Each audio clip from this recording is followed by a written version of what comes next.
Students and staff at Lincoln High School had an unusual start to their day this morning when they had to shelter in place for a call that turned out to be a hoax. The school was one of several in the state that were victims of swatting calls today. Tonight, KELOLAND's Lauren Solik explains what that is and how it was handled in Sioux Falls.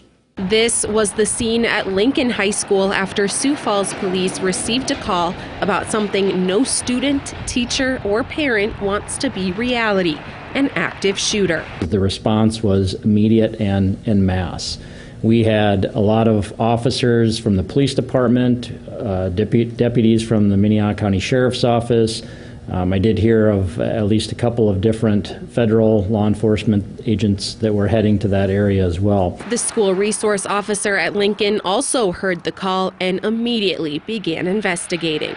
He came to the conclusion fairly early that there wasn't something taking place, so he slowed down the responding officers.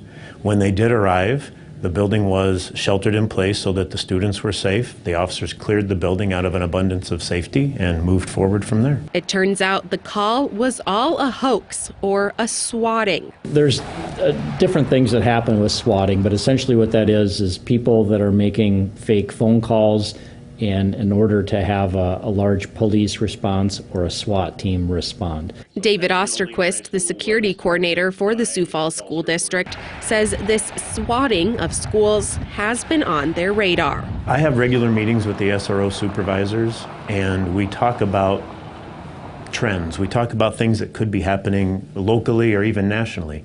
So we knew that this was coming, and we had actually talked about this is something we need to be concerned about. I had reached out to them on Tuesday, said let's talk about it a little bit more to see what the response is going to look like. Police say the call seems to have come from outside of South Dakota.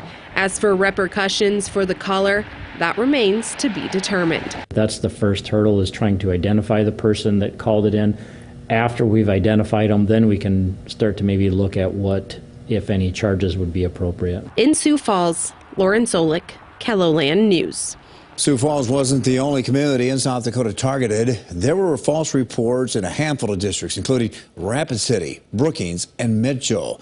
You can learn more about these hoaxes and find statements from law enforcement organizations across the state in a KELOLAND.com original by Jacob Newton online right now. And we're going to also have more information about the hoax in Mitchell tonight on the Night Beat.